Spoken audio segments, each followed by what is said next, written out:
অন্তর্বর্তী সরকারের তথ্য ও সম্প্রচার এবং ডাক টেলিযোগাযোগ ও তথ্য প্রযুক্তি মন্ত্রণালয়ের উপদেষ্টা নাহিদ ইসলাম বলেছেন, গণহত্যার জন্য আগে দল হিসাবে আওয়ামী লীগ ও তাদের ব্যক্তিবর্গে বিচার হবে এবং এরপর জনগণ সিদ্ধান্ত নেবে তাদের রাজনীতি থাকবে কিনা। ডয়েচে ভেলের সঙ্গে বিশেষ সাক্ষাৎকারে তিনি শিক্ষার্থীদের রাজনৈতিক দল, জঙ্গিবাদ, গণহারে মামলা, ডিজিটাল নিরাপত্তা আইন ও নির্বাচন পদ্ধতি সংস্কার নিয়ে কথা বলেন। ফ্যাসিস্ট কাঠামো বিলুপ্ত করে নতুন বাংলাদেশ গড়ার অঙ্গীকার ব্যক্ত করেন তিনি। বৈষম্য বিরোধী ছাত্র আন্দোলনে নিহতদের তালিকা দ্রুত সময়ে প্রকাশ করা হবে বলে জানান তিনি। সামগ্রিকভাবে যদি আমি সকল সেক্টরে সংস্কার করতে না পারি তাহলে আসলে সমস্যার সমাধান হবে না।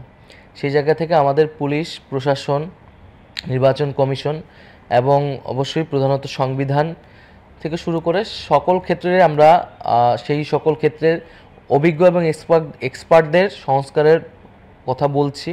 কিন্তু আমরা বলেছি যে এখন আসলে রাজনৈতিক দল গঠনের সময় নয়, এখন আসলে দেশ গঠনের সময়। কারণ আওয়ামী লীগ দল হিসেবে এবং তাদের নেতাকর্মীরা ব্যক্তিগত জায়গা থেকেও এই সকল অপকর্মের সাথে জড়িত ছিলেন এবং এই গণহত্যার প্রধানতম তারা হচ্ছে নির্দেশদাতা ছিলেন।